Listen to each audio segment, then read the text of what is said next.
पनवेल महानगरपालिका निवडणुकीच्या प्रभाग 17 मधील महायुतीचे उमेदवार ॲडव्होकेट मनोज भुजबळ, ॲडव्होकेट प्रकाश बिनेदार, ॲडव्होकेट शिवानी सुनील घरत, डॉक्टर अस्मिता घरत यांचा प्रचार सुरू झाला आहे।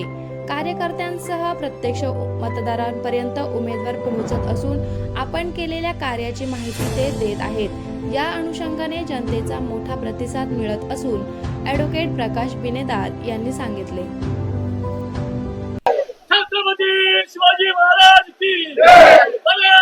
पूज्य डॉक्टर बाबासाहेब आंबेडकरांचा जय। पूज्य डॉक्टर बाबासाहेब आंबेडकरांचा जय।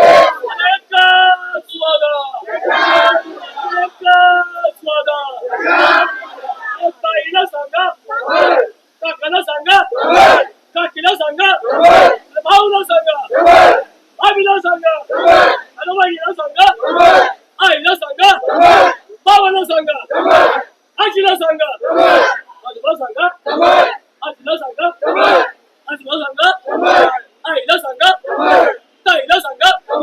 भारतीय जनता पार्टीचा भारतीय जनता पार्टीचा एकच स्वागत, एकच स्वागत। आपली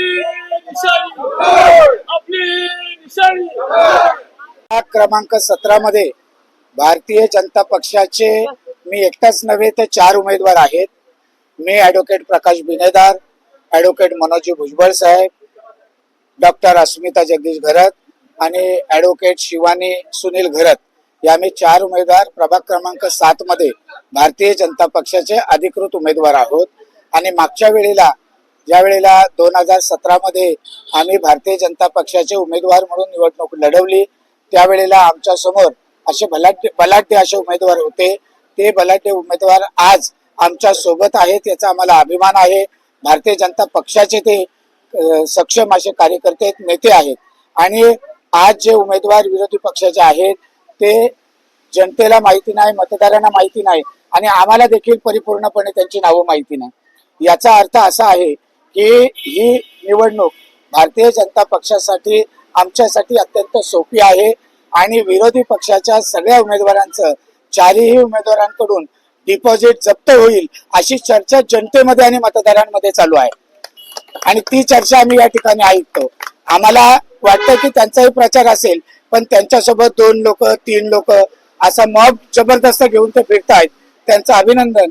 आणि आमच्या सोबत जो मतदार बंधू भगिनी आहेत, भारतीय जनता पक्षाचे निष्ठावंत पदाधिकारी आहेत, हे पदाधिकारी आणि विरोधी पक्षाच्या सोबत असलेले 2-3 त्यांच्या उमेदवारासोबत कार्यकर्ते याच्यावरून संपूर्ण प्रभाग 17 मध्ये आणि पनवेलमध्ये चर्चा चालू आहे की विरोधी पक्षाचे प्रभाग 17 मध्ये भारतीय जनता पक्षाचे उमेदवार हे त्यांचं डिपॉझिट जप्त करतील अशी सतत नाकानाक्यावर चर्चा चालू आहे। भारतीय जनता पार्टीचा आणि हे सत्य आहे आणि हे सत्य आपल्याला 16 तारखेला पाहायला मिळेल।